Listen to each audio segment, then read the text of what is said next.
여러분 안녕하십니까? 사주 상담사 장세진입니다. 우리 주위에는 눈치 없고 말 안 통하고 고집만 센 이런 사람이 있지요. 이런 사람은 왜 그럴까요? 사주 명리학적 입장에서 보면 오행면에서 토가 너무 많은 사주인데요. 돈은 잘 벌 수 있지만 사람을 못 믿고 의처증까지 있습니다. 오늘은 토 오행이 과다한 사주의 숨겨진 진짜 성격과 무서운 단점들까지 제대로 파헤쳐 볼 텐데요. 영상 시청 시 유의할 점은 전반부의 토가 강하다와 후반부의 토가 과다하다는 다르다는 것을 아셔야 합니다.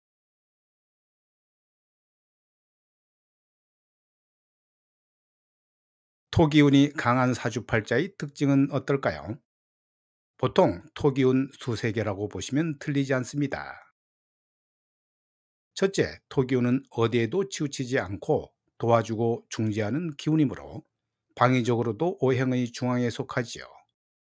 특히 외부로 분열하고 확산되는 화기운을 다시 내부로 향하게 해서 수축하고 끈끈해지게 하는 기운이기도 합니다. 또 토기운이 강한 사주는 바라보는 시선이 자신에게로 향하는 경향이 강하지요. 그래서 다른 사람의 눈치를 별로 의식하지 않는 편인데요. 이러한 성격을 토기운에 배속된 장부인 위장과 비장을 사용해서 비위가 좋다고 표현합니다. 이렇게 남을 잘 의식하지 않고 공장이나 식당 등 직업의 귀천을 가리지 않고 일을 잘하는데요. 그런 성격으로 인해 남들과 마찰이나 충돌을 일으키는 일도 거의 없지만 스스로 나서서 적선을 한다든지 솔선수범해서 도움을 주는 일 또한 거의 없는 편입니다. 물상법에서는 꽃나무로 보는 을목일간과 집안의 정으로 보는 기토일간으로 태어난 사람이 있죠. 이런 일간을 가정적이거나 집안을 중시하는 성향이 강하다고 보는데요. 이렇게 본다면 토기운이 가진 보수적인 성향과 함께 자신의 시선이 가족에게 향하고 있는 기토일간이 을목일간보다 더 가정적일 수 있음을 알 수 있습니다. 둘째, 토기운이 강한 사주는 인의예지신 오상 중에서 믿을 신에 해당하지요. 후덕하고 묵묵한 흙의 형상으로 같은 자리를 지키며 어느 누구도 차별하지 않고 뿌린 대로 거두리라는 믿음과 신용을 보여주며 정직하고 진실된 편입니다. 또 중용지도, 즉 모든 것을 받아들이고 길러내는 중립적이면서 한 곳에 잘 치우치지 않는 특성이 있지요. 그래서 사람들 사이에서 중재자의 역할을 잘하고 포용력이 있으며 과장되지 않고 어떤 일을 맡겨도 잘해낼 것 같은 믿음직한 인물로 인식되기도 합니다. 또한 튀지 않으면서도 후덕하고 무게감 있게 자기가 맡은 일은 착실히 해나가니까 듬직하다고 보기도 합니다. 재미있는 건 토기운이 강한 사람일수록 현실적이고 신용을 중시하기 때문에 빌려준 돈은 반드시 제 날짜에 받아야 한다고 생각하지요. 현실주의자이거나 구두쇠인 경우가 많으므로 돈을 빌리게 되면 제대로 떼어먹기가 힘든 사람인데요.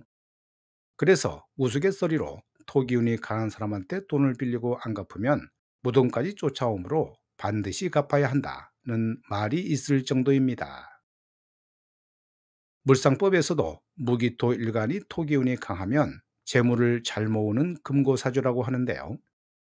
돈에 대해 인색한 구두쇠를 토의 색깔인 노랭이라고 부르는 것도 음양 오행의 속성을 모르면 이해하기 힘든 부분입니다.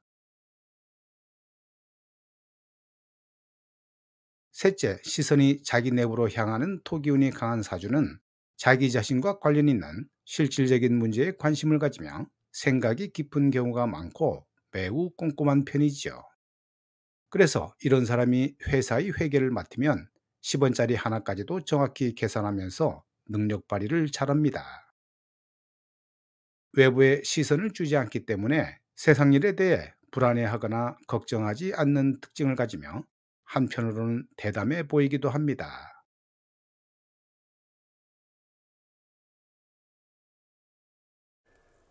그런데 토 오행이 4개 이상으로 너무 많으면 어떤 현상이 나타날까요?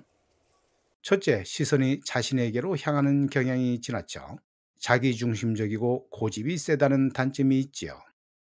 그래서 쓸데없는 옹고집으로 자기 의견에 집착하거나 자기 의지대로 살아가려 하고 타인의 의견을 무시하는 경향이 많아 답답하고 주변과 갈등을 빚는 경우가 많습니다. 쉽게 타협하지 않고 자신의 생각을 쉽게 포기하지 않는 고집불통의 기질이 있으며 또 눈치가 없는 경우가 많으므로 이런 사람들과 거래할 때는 상대방이 알아서 해주겠지 하면 손해를 보게 됩니다.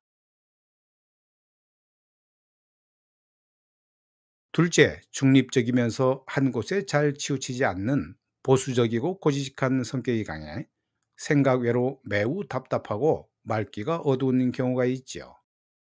그래서 다른 사람이 처한 상황에 대해 매우 둔감하므로 이런 사람에게는 나는 이러이러한 것을 원한다고 직접적으로 말을 해줘야 합니다. 그리고 상대적으로 토가 극하는 수기운과 토를 극하는 목기운이 약해지기 때문에 수의 장부인 신장이나 방광이 약해질 수 있죠. 그래서 물처럼 유연한 기운이나 융통성이 상대적으로 부족할 수 있습니다. 또 목의 장부인 간담이 약하므로 앞으로 돌진하는 진취적인 능력이 떨어지기 때문에 이들에게 전략적인 기획 업무를 맡긴다면 능력 발휘가 잘 안 될 수도 있습니다. 옛날에는 이러한 고지식한 면 때문에 배우자가 세상을 떠나면 일편단심 수절하는 사람이 많았다고 하는데요. 묵묵히 자기 일만 하고 변화를 싫어해 여유가 지나치거나 나태한 사람으로 보일 수도 있습니다. 셋째, 심신의 조화가 깨져 토운에 문제가 생기면 현실적인 면은 사라지고 공상과 망상을 자주 하게 되죠. 밖으로 돌아다니는 것보다는 방 안에서 생각하는 것을 좋아하고 게으르고 미련하다는 소리를 듣게 됩니다. 또 현실에 대한 믿음도 없어지기 때문에 자기도 모르게 의심을 하게 되고 사람을 잘 믿지 못하게 되지요. 그래서 외출할 때마다 가스밸브를 잠갔는지 현관문을 잠갔는지 거듭 확인하려는 경향이 지나치게 강하며 심하면 남을 시기하거나 질투하는 마음이 강해지고 의처증이나 의부증으로 발전할 수 있는데요. 중요한 것은 의처증이나 의부증 증세가 있다는 사실을 전혀 모른다는 것입니다. 우스갯소리로 해외 사업을 하는 사람이 토기운이 없다면 결혼시키지 말라고 했지요. 이는 토기운이 없는 사람과 결혼하면 배우자의 의처증이나 의부증으로 인한 스트레스 때문에 사업하기 힘들어지기 때문입니다.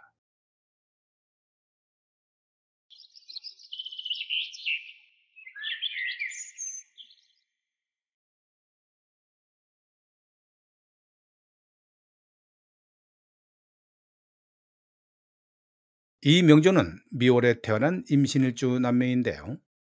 미월이라 수가 마르는 걸 막기 위해 수원지 확보가 우선인 사주이지요. 하지만 일간의 원류가 되는 인성이 없고 토 관살만이 중중해 임수가 흐르질 못하고 정체되어 있습니다. 이렇게 토 관살이 많을 때는 당연히 목으로 제사를 해줘야 하는데요. 사주에 관살이 많을 때 일간을 돕는 식상을 길신으로 보게 됩니다. 다행히 시간의 간목이 있어 관살을 다스려 줄 수 있을 것 같지만 시간의 간목은 월간의 기토와 합하려는 힘이 강하기 때문에 제사를 하기에는 조금은 부족한 면이 있습니다.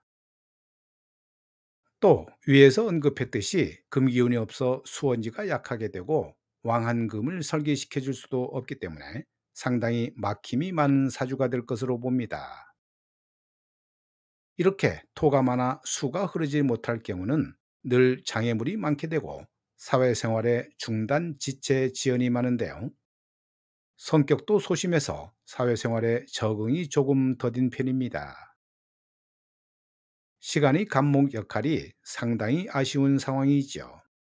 앞에서 언급했듯이 간목식신은 늘 합을 생각하게 되어 정작 일간이 원하는 식신제살이 원활하지 않습니다.